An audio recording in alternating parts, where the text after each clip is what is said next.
Oi, pessoal, tudo bem? Vocês estão acostumados a ouvir o Sketch comentando as corridas de Fórmula 1 logo depois das corridas ao vivo.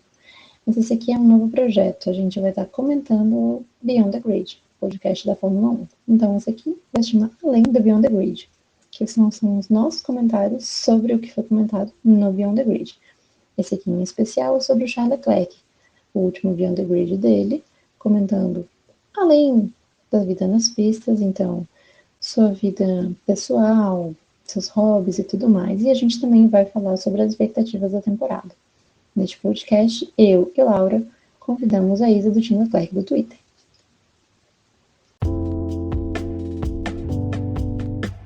Vamos lá.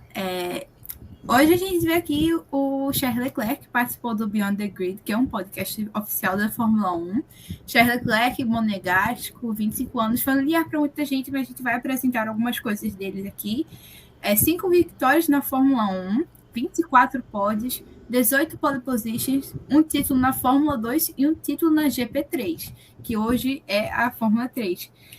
Isa, fala um pouquinho pra gente. Tu acompanhou o Charles desde quando? Olha, eu não era muito fã das categorias de base, mas por desleixo mesmo, sabe? Preguiça de acompanhar. Acho que hoje em dia é tão tranquilo, é tão fácil, né? A gente tem a F1 TV de distância. Então, eu passei a olhar mais para ele mesmo quando ele foi para a Fórmula 1. Eu pensei, quem é este garoto que está operando alguns milagres com a Alfa Romeo? Mas, assim, olhar de verdade, de pensar, meu Deus, o que está acontecendo? Depois do GP do Bahrein, né, gente, de 2019, não teve como, assim. Aí foi. Aí desde então é só sofrimento e doses homeopáticas de alegria. Mas a gente segue. Como é que tu acompanha ele desde 2019, né? Que foi quando ele já estava na Ferrari. Isso. E como é que tu avalia meio que a jornada dele até aqui? Se eu fosse definir um meme, seria que destreza, né? Mas brincadeira, assim... Primeiro ano, um ano muito promissor, né? Ele apresentou bons resultados dentro da responsabilidade que era assumir a Ferrari no segundo ano de Fórmula 1. Venceu em Monza, né? Que também isso ameniza toda e qualquer coisa no ano. Foi um ano mais ou menos, né? O carro era muito bom de reta, mas só. 2020, 2021, eu acho que foram, assim, anos de pura aprovação. E de muito desenvolvimento também, ele aperfeiçoou várias coisas. E 2022 veio para consolidar, assim, eu acho que ele realmente, como ele fala em uma parte do podcast, a cada ano ele apresenta uma melhor versão. Claro, alguns erros aconteceram, mas eu acho, em certa medida, a reação das pessoas um pouco desproporcional em relação a esses erros que ele chegou a cometer no ano passado. Claro, assim, que meter o carro no muro em Paul Ricard não é lá a melhor coisa a se fazer quando você ainda sonha um pouquinho com o campeonato. Mas eu realmente acredito que ele vem evoluindo cada vez mais e esse GP do Bahrein, até o abandono, já estava mostrando também que essa crescente aparentemente continua. E é o que eu espero, né? Mas é algo progressivo, eu vejo, muito positivo. Partimos então para o Beyond the Grid?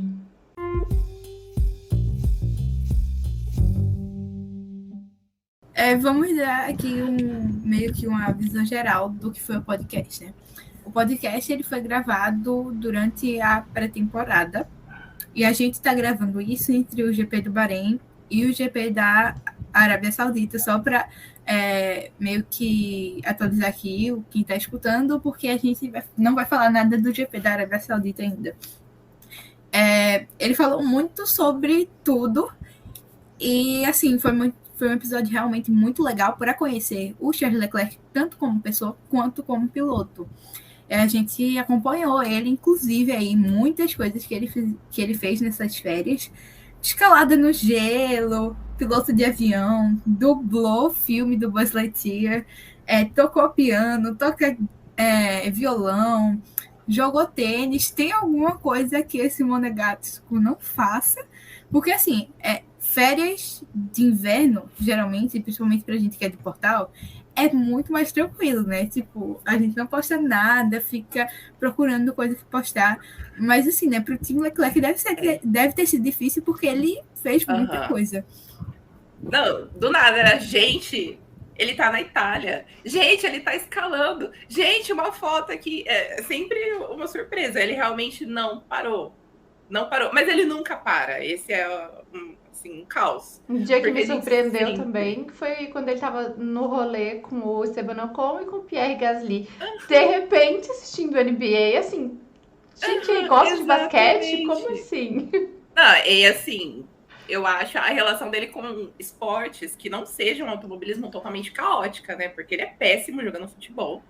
Aquele videozinho que eles publicaram dele tentando jogar basquete também mostrou que ele não tem habilidade nenhuma para jogar basquete. Então, eu acho que o padel é a única coisa, assim, que ele pratica que, sabe, ele obtém um resultado muito legalzinho. Mas de resto é caos total. Pelo menos ele reconhece, né? Que ele não é bom em nada disso. Ele é um ótimo telespectador. Ele fica nos instrumentos ali na Fórmula 1. Acho que tá melhor assim. Tá ótimo. Até esse negócio de pilotar avião, gente, pra quê? Pra quê, meu Deus? Nossa, foi uma parte do podcast que eu fiquei extremamente surpresa. Eu até tava comentando com a Laura. Fiquei, ele tá pilotando avião? Ele tá fazendo aula? Como assim? Eu não fazia a menor ideia dessa informação. E olha que, tipo, vivo de Fórmula 1 praticamente. Adoro ali fuçar tudo da vida dos pilotos e Fórmula 1 e equipe e tudo mais. De repente, tô fazendo ali aula, né? Assim, como que é nada, sabe? Tipo, o quê? Eu tô fazendo autoescola. Autoescola de quê, né? É quase uma autoescola do avião. Pessoas que moram em Mônaco fazem assim, autoescola de avião. É que já tem muito carro aqui, né? Então, assim...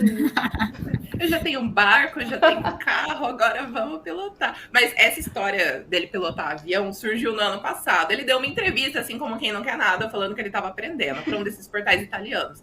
E aí a gente ficou, meu Deus, Maria passa na frente, já foi aquele nervosismo, né? Tipo, o que é isso? Mais uma. Só que, assim... Pelo que deu para entender, esfriou um pouco esse hobby, né? Porque ele não tem muito tempo para praticar. Tanto que foi a PR dele que lembrou desse hobby dele, né? Na gravação do podcast. Ele fala, a Mia tá me lembrando aqui que eu faço aulas de voo. Teve um outro momento da entrevista, eu não me lembro, acho que se foi antes ou depois ali, que ele fala que o entrevistador ele fala da agenda dele e que, enfim, né, muito cheia ali. E ele fala, recebo muitos convites, a Fórmula 1, né? Como piloto de Fórmula 1, você ali recebe muitos convites.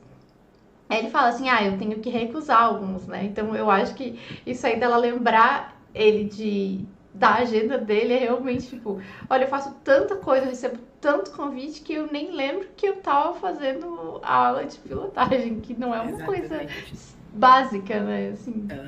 Que já tem os eventos com patrocinadores, que são vários, né? Parece que, assim, quando a temporada começa, os intervalos entre as corridas é evento de VistaJet, que é o negócio de aviação, evento de Estrela Galícia, evento de não sei mais o quê. Gente, assim, eles não param. Então, tem toda essa coisa. Fora a relação dele com a Ferrari Store também, né? Geralmente ele aparece lá nos desfiles, porque, embora ele seja meio inimigo da moda, acho que ele atrai um certo público. Então é interessante. Acho legal também, ele comentou, acho que foi nessa parte, que ele é muito grato, né, por essas coisas, essas portas que a Fórmula 1 abre. E realmente, né, assim, visibilidade gigantesca. Gente, ele bateu 10 milhões de seguidores. O engajamento dele nas redes sociais é uma coisa absurda, absurda. As fotos dele têm batido 1 milhão de likes, assim, é fora de proporção. Ele é um piloto de Fórmula 1. Quando a gente imaginou que um piloto de Fórmula 1 que não fosse o Hamilton, ou o Max, que agora é bicampeão, né, fosse ganhar 1 milhão de likes num post no Instagram. É um engajamento absurdo. Pois é, eu acho que isso é uma coisa não só de piloto de Fórmula 1, mas tipo, piloto da Ferrari. Algo grandioso. A gente viu isso tipo, com o Vettel, que ele aparecia todo final de semana, assim, como fã. Eu sou muito triste por isso, porque ele aparecia todo final de semana. E foi só ele se mudar para Aston Martin que ele simplesmente sumia da face da Terra durante os finais de semana que não tinham corrida. Saindo um pouco mais da bolha do podcast, se te perguntar, é porque a gente vê muito o Leclerc crescendo a fanbase dele, tipo, todo dia, praticamente. A gente entra no TikTok, quem tem o mundinho da Fórmula 1 no TikTok, a gente só vê ele muitas entrevistas ele dando, não só... E antes a gente sempre via ele na imprensa italiana, porque né, ele era da Alfa Romeo, que também é italiana, mas agora a gente vê ele, tipo, todo tipo de imprensa, de todos os países, muitas fanpages e tal, e como é que vocês veem isso, tipo, agora? Vocês, tipo, estão recebendo mais conteúdo? Vocês estão como? No caso, no portal de vocês. Sim, é muito mais positivo, e assim, é até caótico. Por exemplo, semana de GP do Brasil, pelo amor de Deus, gente, é tanta coisa saindo, é tanta coisa que a gente surta, porque aí o homem resolve chegar no Brasil na segunda à noite. Aí já tem um caos na segunda noite. Aí na terça é entrevista com não sei quem. Aí na quarta é a Band, na quinta é a Mariana Becker, na sexta... Gente, é muita coisa. Sempre que tem esses GPs que envolvem a Ferrari ou Mônaco, alguma coisa tipo Imola, Mônaco, Monza, gente, é um caos absurdo. E agora, com as proporções que ele tem recebido, né, até nessas outras redes sociais, tipo, a gente vê vídeos no TikTok aleatórios baterem 200 mil seguidores. Eu fico assustada com isso, porque, gente, são proporções muito, muito grandes para um piloto que nem é campeão mundial ainda, né? Gente, tipo, ele é um piloto Ferrari, tudo bem, mas é um status de muita responsabilidade. Então, é muito legal e caótico ao mesmo tempo. E também, assim... dá uma faltinha de um tempo em que ele era um pouco mais presente nas redes sociais. Porque antes, né, no início, assim, ele era mais ativo no Instagram, no próprio Twitter, né? Aí, aos poucos, a gente foi perdendo as coisas, assim. Mas são, né, os ônus e bônus de você ter um ídolo que é muito famoso no momento, dentro dessa bolha. E uma pergunta... Para a Isa, eu já chamando de Isa, já tô íntima. E para a Laura, assim, vocês acham que Drive to Survive, né, a série da Netflix, ela teve, assim, alguma influência, principalmente no número de fãs do Charles, ou acho que não? Eu acho que é basicamente por ele ser piloto da Ferrari que colocou ele nesse status. Para mim é uma junção de fatores. Porque na primeira temporada de Drive to Survive, a gente tem aquele episódio da nova geração, né? Que apresenta lá ele pro mundo. Aí criam até uma rivalidadezinha dele com o Marcus Ericsson, né, no episódio e tal. Aquele drama típico de Drive to Survive. E, querendo ou não, o alcance, né, de Drive to Survive se expandiu para muita gente. Eu conheço várias pessoas que acompanham a série. A série, né? Eu trato meio que como ficção, porque tem coisa ali em Drive to Survive que é só por Deus. Mas eu acho que é realmente uma combinação de fatores. E o fato de você ser um piloto Ferrari, as pessoas vão conhecer o seu rosto de alguma forma ou de outra. E se você tem uma identificação com a torcida, como ele tem, né? Com o povo italiano e tudo mais, acho que faz acontecer. Pois eu acho que Drive to Survive meio que fez todo piloto de Hamilton até, sei lá, Latifi ganhar uma notoriedade bem maior. Leclerc com certeza teve muito mais destaque na primeira temporada. Acho que depois ele foi perdendo um pouco do destaque dele, né? Ele teve um pouquinho ali quando ele entrou na Ferrari, mas foi num ano muito ruim, enfim. Os fatores fizeram ele não ser um dos protagonistas. Mas eu acho que principalmente por ele ser também um piloto Ferrari, um piloto jovem, que o público jovem se identifica com aquilo, sabe? Acho que os edits do TikTok é muito uma visão bem clara disso, entendeu? Que é como se eles como se os fãs, né, no caso, tratassem o Leclerc como a estrela do mundo pop mesmo, sabe? Eu acho isso ao mesmo tempo muito engraçado e estranho, porque a gente sabe que, tipo, piloto de Fórmula 1 fica muitas vezes é só nessa bolha de Fórmula 1 e tal, e agora a gente vê isso se expandindo muito mais. Então, muita gente que não conhece a Fórmula 1, conhece Leclerc, conhece Ricciardo, conhece Hamilton, esses que foram mais beneficiados, assim, por Drive to Survive. Então, eu acho também que foi muito uma junção das variadas coisas que ele está envolvido também.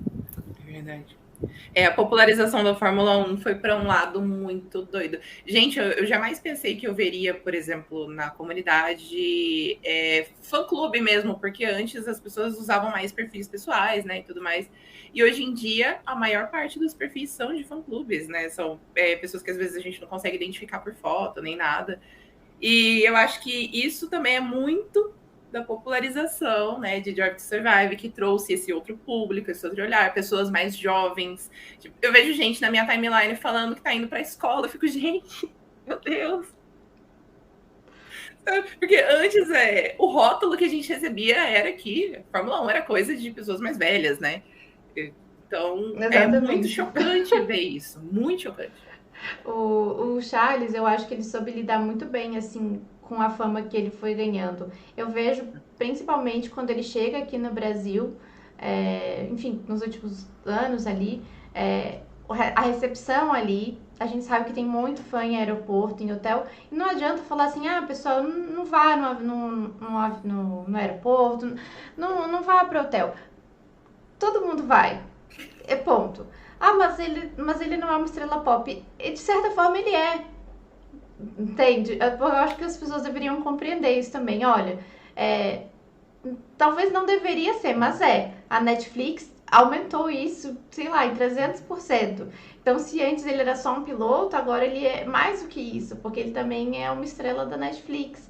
Ou seja, aumentou muito ali. E eu acho que ele soube lidar muito bem. Ele é um dos pilotos que chegam no aeroporto, tira foto com todo mundo ali, mesmo às vezes pessoas fazendo bagunça, então mostra que eu acho que ele já tem a maturidade ali para lidar com todos os tipos de fãs.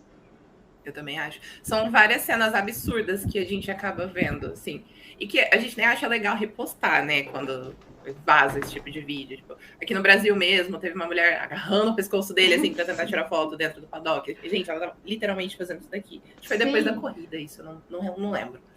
Aí, outro vídeo que vazou, tipo, a mulher dando um beijo na bochecha dele. Eu penso, gente, os limites, meu Deus. Como que você vai beijar na bochecha de alguém que você nem conhece? Como? Enfim. Mas ele lida da mesma forma com todas essas pessoas. Ele deve abstrair, contar até 10 e sabe? Isso eu acho realmente muito interessante, assim. Acho que ele é muito grato pelas pessoas que acompanham ele, sejam elas mais esbaforidas ou mais contidas. Então, é algo que ele segue.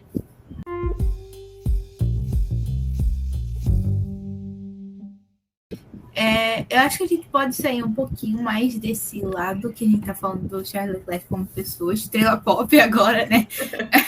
A gente pode ir um pouquinho só pro teu sofrimento, Isa. Vamos explorar o sofrimento. Vamos lá. Como eu disse, o podcast foi gravado durante a pré-temporada. E aí, uma das coisas, eu estava conversando até com a Priscila antes de começar a gravar, que uma das coisas curiosas, pelo menos para mim, foi dele falando sobre como o carro correu bem e correu, tipo, sem problemas na pré-temporada, porque, querendo ou não, dos problemas da temporada passada para ele não ganhar o campeonato além da estratégia e erros que ele cometeu, né, infelizmente. Além de tudo. Foi a confiabilidade no carro. A gente viu quebra de motor, a gente viu inúmeros problemas técnicos. E aí ele falou um pouco disso no podcast. Eu acho que ele falou bem pouco sobre o carro, mas esse foi um dos pontos em que ele tocou. E aí ele falou que não tinha tido problemas, e quando a gente chega no Bahrein, uma quebra de expectativa grande, porque aconteceu problemas ali técnicos, né, do motor, inclusive que ele tinha trocado 2 dias antes para correr na primeira corrida, e acabou que teve um problema. Como é que tu enxerga essa situação da Ferrari, de técnico e tal? Tu acha que, tipo, foi só uma coincidência, ou tu... Principalmente agora que que o chefe de equipe mudou, tu tem uma confiança maior no Fred, ou tu tá levando isso como se ainda fosse meio que, assim, entre aspas, uma tia Binotto, ou tu não tá levando em conta isso? Como é que tu tá pensando? Então, assim, penso muitas coisas, gente, porque eu tento pensar, bom, isso é a continuidade de um trabalho que Binotto começou. Ele deixou. Eu vi um tweet esses tempos falando que SF23 era o último presente do Binotto. O presente era de grego. Até o momento, né? Mas, assim, eu acho que essas mudanças que eles dizem que estão acontecendo lá dentro, elas vão ser mostradas a longo prazo. E assim, por meio das mínimas coisas também. A gente tem que comemorar as pequenas vitórias, tipo, acertar o pit stop no Bahrein. Que é até vergonhoso, né, a gente se referir a Ferrari falando como uma equipe que é referência em erros de parada, tipo, que é uma coisa básica, simples. Mas é um pouco difícil. Ele sempre tenta tranquilizar, né, a gente, assim, nessas entrevistas. É muito difícil ele chegar falando, então, eu acho que o carro não tá bom, não sei o quê. Ele sempre tenta extrair alguma coisa positiva. E eu acho que ele fugiu bastante mesmo dessas perguntas no podcast. Talvez porque foi gravado um dia, acho que foi depois do primeiro dia, né, pelo que ele fala. Ele fala que foi só o primeiro dia e tudo mais. Mas também porque talvez, não sei, talvez ele veja algo que a gente não tá vendo, sabe? Mas, não sei, eu não tava esperando essa quebra. É claro, eu sou também totalmente favorável à ideia de que a gente precisa resolver os problemas no início da temporada. Mas, ao mesmo tempo, como? Sabe, assim, como? Eu não sei o que pensar. Eu tô muito... Queria ficar cética, mas estou nervosa. Porque você pensa, primeira corrida, um abandono. Tá, não pontuamos. Segunda corrida, já começa a corrida não pontuando. Em um circuito como o da Arábia Saudita. Que é, assim, complicadíssimo. Então, não sei em que a gente pode se apegar, sabe? Para acreditar que alguma coisa vai mudar. Mas eu gosto do Fred. Eu acho que se, do jeito que o Charles falou, né, que ele é a pessoa que escuta, que ele dá atenção aos feedbacks que as pessoas dão, que ele tenta fazer de tudo para mudar as situações. Se ele for essa pessoa que o Charles enxerga na Ferrari, e se ele tiver o aval para fazer as mudanças que são necessárias para coisa começar a andar, talvez a gente comece a sonhar com algum progresso, mas eu não acho que seja tão a curto prazo. E eu quero observar como é que vai ser o desenvolvimento, né, a partir de Jeddah. E se eles vão continuar atualizando o carro, né? Porque o ano passado eles pararam de atualizar o carro na França. Na França, assim. Aí a gente pensa, tá, né? Pararam de atualizar o carro na França pensando no projeto desse ano. Ele até comenta bastante sobre os erros do ano passado, né? Uhum. Erros da Ferrari, erros dele também. E, inclusive, era a minha análise que, tipo, tanto a Ferrari quanto o Leclerc e o Sainz erraram bastante. Todos os dois, assim, os três, né? Ferrari, Sainz e Leclerc erraram em momentos que não podiam errar. E aí foi um combo, né? Quando não errava, quando não era equipe, eram os pilotos. O piloto acertava, a equipe errava. Então, vamos ver se para esse ano aí eles melhoram, né? Com a mudança de chefe. Ele fala muito numa parte do podcast sobre eles reverem muitos erros, né? Sobre antes da temporada começar, eles se reunirem na fábrica, falarem bastante sobre o que não poderia se repetir. Eu espero que na prática isso de fato aconteça. Eu realmente acredito que eles não esqueçam desses erros. Eu acho que a gente... Eu queria esquecer e queria não esquecer, porque quando você esquece de vez, você tá fadada a talvez repetir aquilo. Mas, assim, queria esquecer no sentido de não passar mais por isso, sabe? Que gente, soa meio esquisito. Por exemplo, se você fala para uma pessoa que não acompanha a Fórmula 1, se você lista todos os erros que a Ferrari, que tudo, sabe? O combo geral que aconteceu na temporada passada, a pessoa vai falar, bom, isso é uma piada?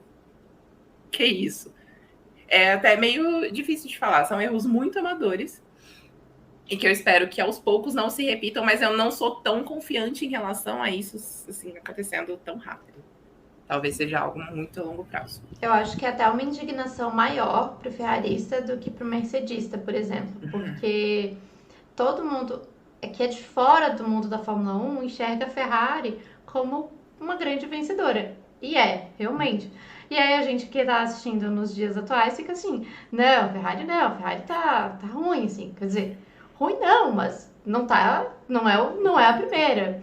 E as pessoas de fora ficam muito assim, como assim a Ferrari não é a vencedora? E a gente fica, pois não é. É muito estranho falar isso. Exato. Quando você vira para alguém e fala, então, no GP do Bahrein, a Red Bull estava abrindo 1 segundo por volta. E eles estavam segurando. como assim? Sabe? Não faz o mínimo sentido. Porque, realmente, Ferrari é pela história que eles construíram, né? A gente, vivendo de passado, mas enfim. Pela história que eles construíram, Ferrari era para ser sinônimo de vitórias, no mínimo.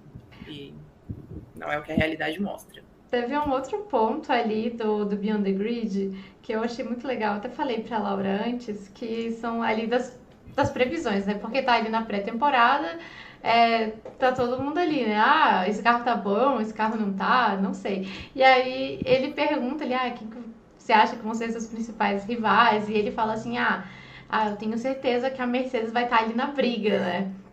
E eu não sei, talvez falou isso com muita certeza. Eu acho que também todo mundo que tava assistindo ali a pré-temporada falou: esse carro da Mercedes realmente tá bom. E aí chega na primeira corrida e você tem de repente o Alonso no pódio, nenhuma Ferrari, nenhuma Mercedes. Assim. Exato. A aposta dele na Aston Martin pelo menos deu uma vingada, né? Eu gosto de como ele abordou esse assunto. Não, porque eu ouvi as pessoas comentando que a Mercedes e a Aston Martin estão muito boas. E realmente, assim, eu gosto desse ponto dele nas entrevistas. Ele sempre exalta, sabe, os outros pilotos, as outras equipes. Eles falam, não, porque o carro deles é muito bom. A gente tem que alcançar eles. É sempre o objetivo, é ele buscar alcançar os outros e não os outros alcançarem ele. Sempre nessa posição.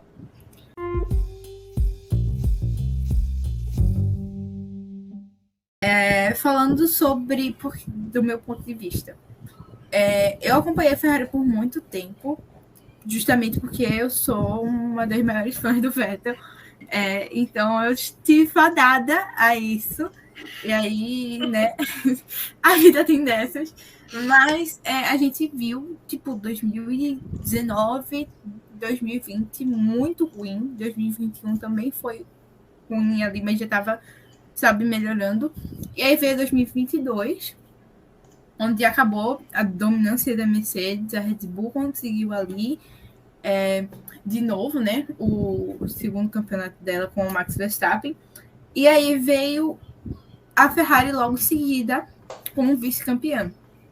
E com um dos pilotos no top 3, o que foi, pelo menos para mim, uma conquista muito grande da equipe. Porém, claro, né, com todas as expectativas que a equipe em si gerou para os fãs e para todo mundo da Fórmula 1. No começo da temporada, a gente esperava ali uma briga até o final. Não foi o que aconteceu. A partir ali, eu acho que de Miami, já a Red Bull começou a engatar no campeonato. Mas, assim, eu vejo a temporada de 2022 da Ferrari como um ano bom e não como um ano de fracassos, que é como ficou na memória de muita gente. Como fã do Leclerc, ficou como para tu? Avaliando esses anos que ele está aí na Fórmula 1, os resultados dele que a gente apresentou no início do podcast, como é que tu avaliou essa temporada de 2022? Tu avalia como uma temporada mais de fracassos, assim, onde foram muitas falhas, ou tu avalia como uma temporada de evolução? Pra mim é tipo um pote de sorvete que você abre e vê que tem feijão dentro, sabe? Porque desde o começo, assim, pré-temporada e tudo mais, a gente viu que tinha uma coisa diferente. Ele começou a intensificar os treinos e tudo mais. Sabe quando a gente pensa, agora vai? E foi uma sensação muito coletiva entre os fãs dele. E aí, na pré-temporada, ok. Começou a temporada e aí venceu o GP do Bahrein. Aí vence na Austrália. E aí, assim, as coisas fluindo, sabe? Então, eu acho que a gente criou expectativas muito altas. Eu realmente acreditei, gente. Eu acreditei tanto nesse título. Juro pra vocês, assim. Eu ficava, não, agora não dá mais, né? Não, mas matematicamente, eu acho que dá. Aí, enfim, acho que a minha ficha só foi cair mesmo em Suzuka. Que aí eu falei, né? Acabou. Enfim, foi uma temporada boa em termos de amadurecimento, porque ele teve que lidar com toda essa pressão de liderar um campeonato, de estar de volta, né, a essa possibilidade de brigar por vitórias e tudo mais.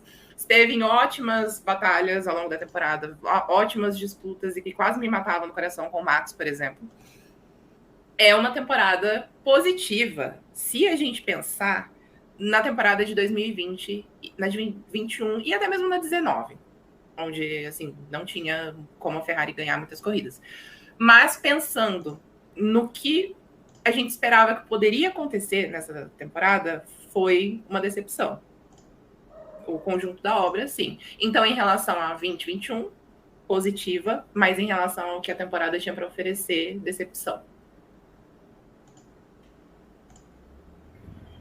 E falando da temporada atual, que a gente entrou agora, né, da temporada de 2023, mas eu acho que do GP do Bahrein a gente já pegou umas coisas. Apesar de Jeddah ser uma pista teoricamente melhor para a Ferrari, né, que agora a pista é uma pista que tem cantos melhores para a Ferrari, o estilo de pista e afins. O que é que tu espera dessa temporada? Assim, já contando com um pouco do GP do Bahrein, mas sim, tu espera que eles fiquem na mesma posição do ano passado? Espera uma briga maior com a Red Bull, uma briga mais com a Aston Martin? O que é que tu acha? Se a gente seguir o fluxo dessa temporada se baseando no GP do Bahrein, a Red Bull vai voar, né? E o resto vai acompanhar. Acompanhar não, né? O resto vai tentar acompanhar. Então, se for uma briga em que a Red Bull vai realmente assumir um segundo por volta, um segundo por GP, a possibilidade é de uma briga realmente com a Aston Martin, isso se a Mercedes não entregar o que eles vêm prometendo, né? Então, eu realmente acredito nessa disputa aí por segundo, terceiro lugar. Mas, assim, a julgar pelo GP do Bahrein, o carro da Aston se mostrou mais confiável do que da Ferrari. Então, a gente tem que aguardar as cenas dos próximos capítulos, né? Para ver se esses problemas que eles apresentaram nesse primeiro GP vão ser resolvidos, se a confiabilidade vai deslanchar finalmente, se a gente pode sentar para assistir uma corrida sem medo do motor explodir em alguma volta. Uma coisa que não é do Leclerc, porque ele acabou não terminando a corrida, mas que me preocupou assim no carro da Ferrari foi quando estavam ali nas últimas voltas e o Sainz estava falando que não conseguia segurar, porque ou ele segurava e não ia terminar a corrida, não ia aguentar, faz o pneu ali, ou enfim, né? E aí aquilo me deixou um pouco preocupada, se era o piloto que não estava sabendo lidar com o pneu, com o carro, ou se era realmente o carro. Eu suspeito que o carro, porque o Leclerc não terminou a corrida. Então eu acho que eu vou colocar a culpa no carro. E aí isso me deixou um pouco preocupada, assim, em relação à Ferrari. Eu lembro que ele falou dos kicks também, não foi? Que tava quicando o carro, acho que foi. Sim. No meio da corrida também é bem preocupante, vendo que tipo, a Mercedes, que tinha o maior problema com isso no ano passado, deixou isso para trás. Então também é bem preocupante, realmente. E no próprio podcast, né, ele falava que esperava menos do Porpoising esse ano, então acho que o fato de estar acontecendo é algo que contraria um pouco as expectativas para a temporada, né, mesmo que seja algo mínimo, assim. Falando do GP de Jeddah, que a gente tá pré ele, a gente provavelmente vai postar podcast pós ele, me dizer o que é que tu espera desse GP em específico, lembrando que o Leclerc vai largar mais atrás, que ele vai perder 10 posições por causa da troca de motor, né, que foi necessária depois da falha do motor no GP de Bahrein. Então, faz que nem o Leclerc aí, as previsões são tudo. Previsões. Gente, o negócio é muito doido, porque as corridas de recuperação deles são uma emoção. Ou dá tudo muito certo, ou dá tudo muito errado. E quando dá tudo muito certo é maravilhoso. Mas, assim, quando dá tudo muito errado, são erros. Aí, muito hate no Twitter, coisas assim. Eu silenciando o nome dele para não ler as coisas. Mas, assim, eu vou apostar. Eu vou tentar ser positiva. Eu tô muito pessimista. Vou apostar numa grande corrida de recuperação. Vamos lutar por um pódio. Deus, eu não quero muita coisa. Um P3 tá bom. Tá ótimo. Excelente. Não, sabe? Não precisa... Eu sei que parece muita coisa, né? 10 posições. Porque, sei lá, não acredito que ele vá fazer a pole. Em relação a isso, tô pessimista. Então, sei lá, no mínimo um P13 no grid de largada, espero isso. Mas espero que seja uma largada primorosa, um ótimo tempo de reação, ótimas ultrapassagens, um driver of the day no final da corrida e uma entrevista em que ele não esteja tão mal-humorado, porque, gente, às vezes, quando dá tudo errado, assim, é uma carranca sem fim. Aí, para legendar aquelas entrevistas, a gente fica, lá vamos nós, né? Lidar com o mau humor desse ser humano. E eu queria deixar claro aqui, para quem nos escuta depois, que não foi. A gente marcou esse podcast aqui antes de saber da punição do Leclerc. Foi assim, completamente. Era pra ser triste, tá entendendo? Era pra ter essa melancolia no dia de hoje aqui. A gente tá lamentando do ano passado e lamentando da corrida que vai acontecer ainda. Gente, eu tava em negação. Eu falei, não, gente, punição, vai dar pra usar a central eletrônica, vai dar, não, que isso? Aí, de repente, eu abro o Instagram e tem lá a foto enorme no próprio Instagram da Fórmula 1. Eu falei, droga, não dá pra dizer que a Fórmula 1 não é uma fonte confiável. Aí eu tive que aceitar, né? 10 posições. E além da carranca na entrevista, eu quero dizer que a gente que escutou o podcast, gente, o sotaque do Leclerc é assim, de outro mundo. Porque, assim, a gente vê na corrida, quem acompanha a entrevista e tal, mas parece que quando ele não estava... Como ele tinha acabado de chegar, né, de uma convivência muito francesa ali, muito monegasca, ele pegou muito mais sotaque, assim. Tinha umas vezes que ele falava que, tipo, eu só ia com o fluxo. É muito difícil de legendar ele, ou vocês já estão acostumados? Eu já acostumei. Hoje em dia, eu sinto dificuldade de entender o sotaque de outros pilotos, porque eu me acostumei com as coisas. Porque, gente, ele repete muito algumas palavras, assim. Tem entrevista dele que parece um Ctrl-C, Ctrl-V da entrevista da corrida passada, sabe? Ele sempre... Gente, as entrevistas de sexta são sempre a mesma coisa. Que ele sempre termina com let's wait and see. Sempre, sempre, sempre. E ele sempre tem esses vícios de linguagem também. Ele volta das férias toda vez falando um inglês assim arrastadíssimo. Eu fico, gente, socorro. Aí assim, eu coloco em 0.5, sabe? Eu fico assim, para tentar entender o que está sendo dito.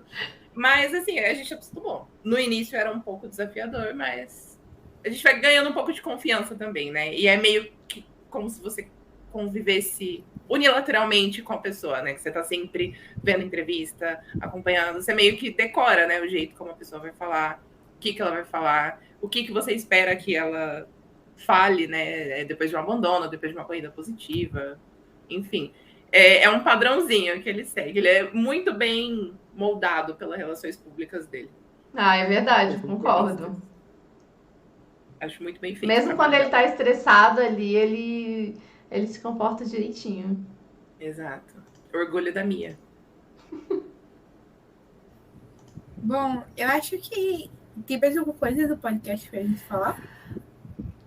Eu queria destacar ali quando ele fala da narração. Da narração? Não, da dublagem. Da dublagem do Buzz Lightyear. Eu achei bem fofinho.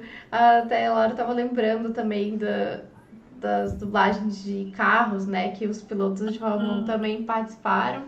E bem legal ele participar ali. Ele fala que foram só, acho que 2 frases, duas falas. É bem pouco, mas bem legal. Quero assistir em italiano agora só pra ouvir ele. Eu achei muito fofinho também. E na época, toda a estratégia de divulgação, né, que eles tiveram com esse filme foi muito, muito, muito legal. Eu até pensei que, sei lá, ele dublaria um papel, assim, com mais falas, pelo tamanho da divulgação, sabe? Os vídeos, eu acho que o vídeo que ele gravou para divulgar que ele estaria dublando alguém foi maior do que a participação dele em si. Mas foi muito legal. Muito fofinho. Eu acho que isso... Eu estava falando que eu comentei com ela, me lembrou muito do Carros, e principalmente me lembrou do Michael, e eu pensando nisso agora, aí eu lembrei também que ele dirigiu o carro do Michael. Nossa, verdade. Verdade. Nossa, dirigiu em Abu Dhabi, né? Que era, acho que se eu não me engano, é o dono da VistaJet, que é um dos amigos dele e patrocinadores também, que comprou o carro, muito bom, né? Comprei o carro do Michael, quer dirigir? E aí ele dirigiu. Achei interessante ele falando também de alguns aspectos, né, de pilotagem nesse carro. Ele falou que ele não pisou tão fundo porque o carro não era dele. Imagina, Eu né? adorei Pelo amor de Deus. essa parte, eu adorei a entonação. Não muito, né? Tipo, eu tô pilotando o carro do Schumacher. No meu carro, não posso chegar aí. Como é que eu vou Vai bater o que- carro do Schumacher? Imagina, Deus me livre. Se aquela batida dele que aconteceu por uma falha técnica em Mônaco deu todo aquele burburinho, imagina bater o carro do Michael, Deus me livre. Aham. Mas eu achei interessante também ele destacando a diferença entre os carros daquela época e dessa, ele falando que era muito mais fácil você recuperar o carro, né? Porque hoje em dia, se você perde o carro, acabou. Você vai parar no muro, acabou a corrida para você. E os carros daquela época não, eram um pouco mais controláveis, digamos assim. Ele dirigiu em 2017, não foi também? Acho que Também. foi algo assim. Foi, 2017 e o do campeonato do Michael. E, tipo, eu imagino muito. Foi uma das minhas partes favoritas do episódio do podcast, que foi justamente dele falando dessas diferenças e também de como o carro sempre em geral, o desse ano também, né, que ele dirigiu no Rio. E, tipo, nossa, muito legal. Ele falou, escreveu, tipo, foi como se eu tivesse no meu mundo, assim, me imaginando no carro, dirigindo, falando sobre, né, a Força G, etc. Nossa, foi realmente muito legal aquela parte do podcast. E eu, como eu disse, eu achei que ele falou muito pouco sobre a Fórmula 1, mas esses podcasts que a Fórmula 1 faz é justamente pra gente conhecer muito mais sobre a pessoa, Charles Leclerc, no caso. Exato. Tipo, eles levaram um pianinho lá pra ele tocar. Tipo... Pois é. Isso aí é um som super esquisito ainda, né? Eu pensei, ai meu Deus, o que tá acontecendo aqui? Eu ouvi esse podcast umas 5 da manhã, 5h30. Tava meio dormindo ainda, porque o horário que sai, né? Era o horário que eu tava indo trabalhar. Eu falei, gente, o que tá acontecendo? Que sonzinho é esse? Que coisa estranha. Que ele pediu, né? Na última participação dele, que falou, coloca o piano aqui então que eu toco. Aí, acho que eles arrumaram aqueles mini pianinhos de criança, sabe? Pra ele tocar, coitado. Eu gostei... Prometeu um piano de verdade, né? Próximo ano. Tem que levar. Tem dinheiro pra isso, tem dinheiro pra isso. Piano. Eu gostei bastante dessa parte ali da entrevista, quando fala ali dos carros do Schumacher. Eu adorei ver ele explicando ali as comparações de tempo de volta, de peso do carro, porque normalmente a gente escuta comentarista falando sobre isso e não o piloto, né? Mas eu gostei de ouvir a versão dele, ó, eu dirigi esse carro, eu dirijo Fórmula 1 hoje, então tá aqui tipo a minha opinião. Esse aqui eu achei mais fácil, mais difícil. Gostei de ter essa visão, assim, de alguém de lá de dentro, que pilota o carro. É muito legal ter uma perspectiva de uma pessoa dessa geração em relação a carros de outras gerações, né? Outros tipos de motores e tudo mais. Eu achei muito interessante também. Porque às vezes a gente escuta assim, alguém falar assim, porque os carros de antigamente, tá, mas aí a pessoa só dirigiu o carro de antigamente. Então fica aquela opinião assim, muito, mas você não dirige os carros de hoje. Então, mas eu gostei, eu achei que ele foi bem verdadeiro ali nas opiniões. Eu gostei muito de uma opinião que ele deu também em um momento, acho que é logo no início do podcast, quando usam uma fala dele, que acho que em uma das outras participações dele, ele disse que em algumas voltas você já conseguia sentir o carro. Ele falou, não, definitivamente não penso mais nisso. É verdade. Porque realmente não dá, né? É muito complicado que com algumas voltas você já consiga definir, não, esse carro é uma merda. Não, esse carro é ótimo. Até porque, principalmente quando você volta, né? Eu falando como se fosse um piloto, né, gente? Tipo, principalmente quando você volta. Mas aí, sei lá, você tá se adaptando de novo, você tá voltando de férias, né? Você tá voltando à sua forma. Então, realmente, tipo, cada volta vai ser mais rápida do que a outra. Você vai... A tendência é você chegar à sua melhor versão, né? Então é meio difícil você cravar, esse carro é ótimo, esse carro é uma merda. Por isso que eu não entro em desespero com pré-temporada também, só um pouquinho.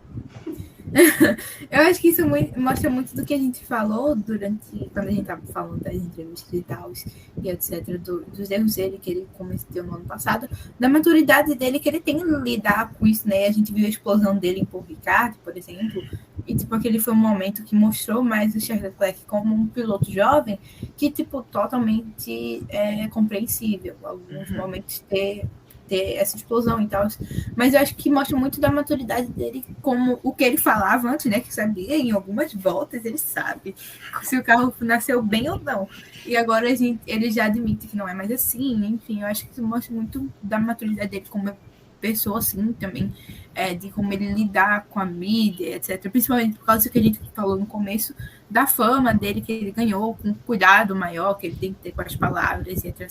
Eu acho que isso é muito para aprender durante esses primeiros anos da Fórmula 1, porque, pelo menos para mim, parece que o Charles Leclerc está muito tempo na Fórmula 1, mas fazem apenas alguns anos, acho que fazem 4 anos. Essa vai ser a... Gente, eu sou ruim de conta, calma. Ai, eu vou contar no dedo. 18, 19, 20, 21, 22, 23 é a sexta. Pois é, a sexta temporada dele só e... Pô, a gente vê o Alonso aí, ele explode até hoje, ele tem 500 temporadas na Fórmula 1 já.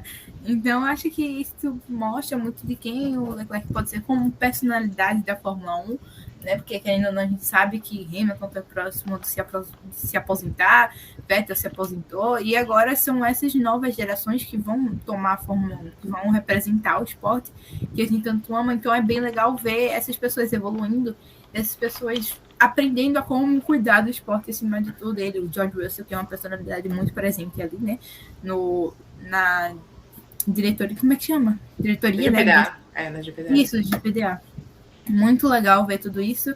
E eu acho que o Leclerc também pode ir. A gente sabe que ele teve algumas opiniões que foram um pouco polêmicas, né? Na temporada de 2020, do We Race as One, End Races e toda a campanha que Hamilton... As primeiras grandes decepções a gente nunca esquece. Pois é, mas eu acho que com o tempo, né, querendo ou não, eles podem aprender mais, e ele tem uma proximidade muito grande com o Vettel, então eu acho que talvez ele possa ter observado algo e ter evoluído como pessoa e ter evoluído como personalidade da Fórmula 1. Bem legal ver isso também.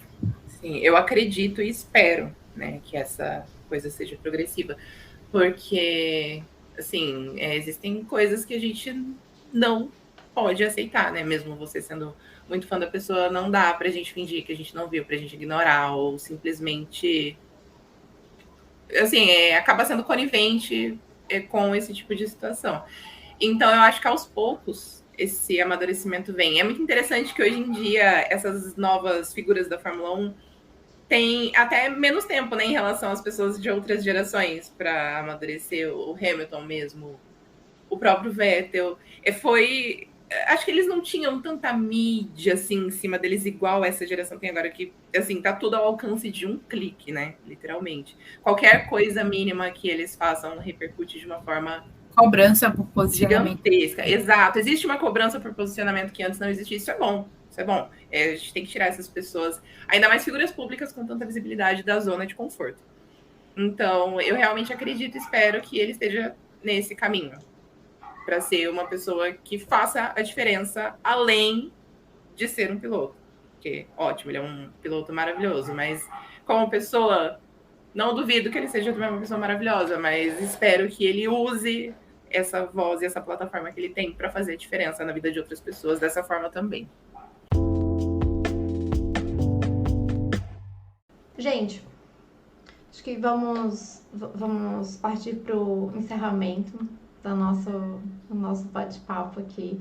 Eu gostei muito, achei muito legal comentar pela primeira vez o Beyond the Grid. Nunca tinha parado para escutar assim com calma, já escutei alguns trechos de outros episódios, assim, mas espero que eu consiga daqui para frente ouvir todos os outros episódios e a gente comentar. Adorei que Isa aceitou o nosso convite para participar da nossa estreia e fica aqui o convite para mais vezes. Assim que tiver mais aí um podcast da Ferrari, do Leclerc. Gente, quando quiserem, estarei sempre aqui. Eu sempre tenho argumentos para falar mal ou bem da Ferrari, então estaremos muito aqui. Isa, fala um pouco mais, tipo, rapidinho, assim, sobre o time Leclerc, fala aí tuas redes sociais e por onde o povo pode te acompanhar para serem mais fãs de Leclerc.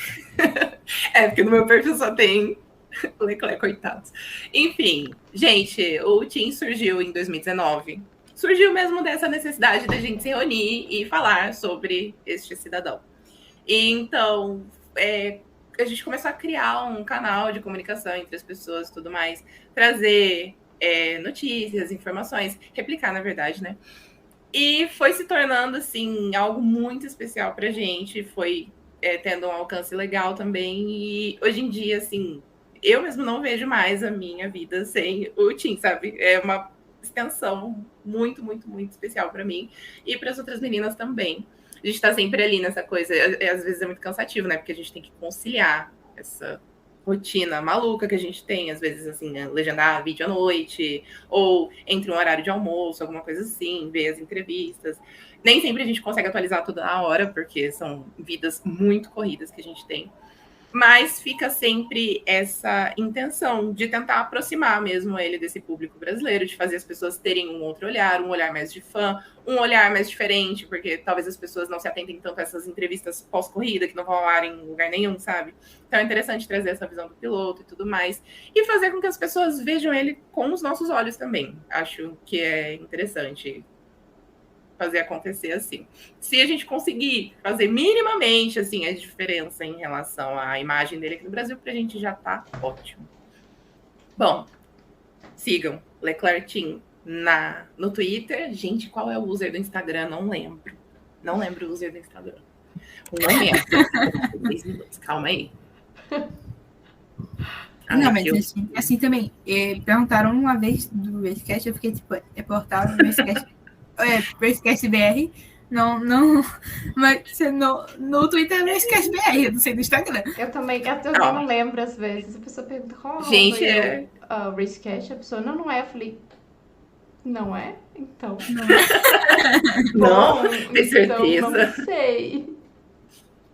Aqui, é Team Leclerc Brasil com Z no Instagram. Isso. Nossa, eu falei isso com zero certeza, né? Mas tô de frente pro negócio e tô assim, será que é mesmo? Então tá. Enfim, e se quiserem me ver reclamando diariamente de Ferrari e às vezes outros esportes também, porque minha personalidade só é moldada nisso, me sigam no Twitter, IsaNothingBella.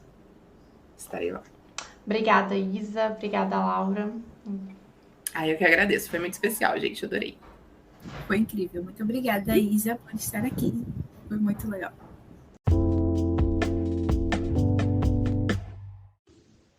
Esse aqui foi o nosso primeiro episódio sobre o Beyond the Grid, especial do Charles Leclerc, com a ênfase do Tim Leclerc. Sigam ela nas redes sociais, como ela já falou aqui. E também nos sigam nas redes sociais, @RacecastBR no Twitter, no Instagram, e também estamos no YouTube e agora no Spotify.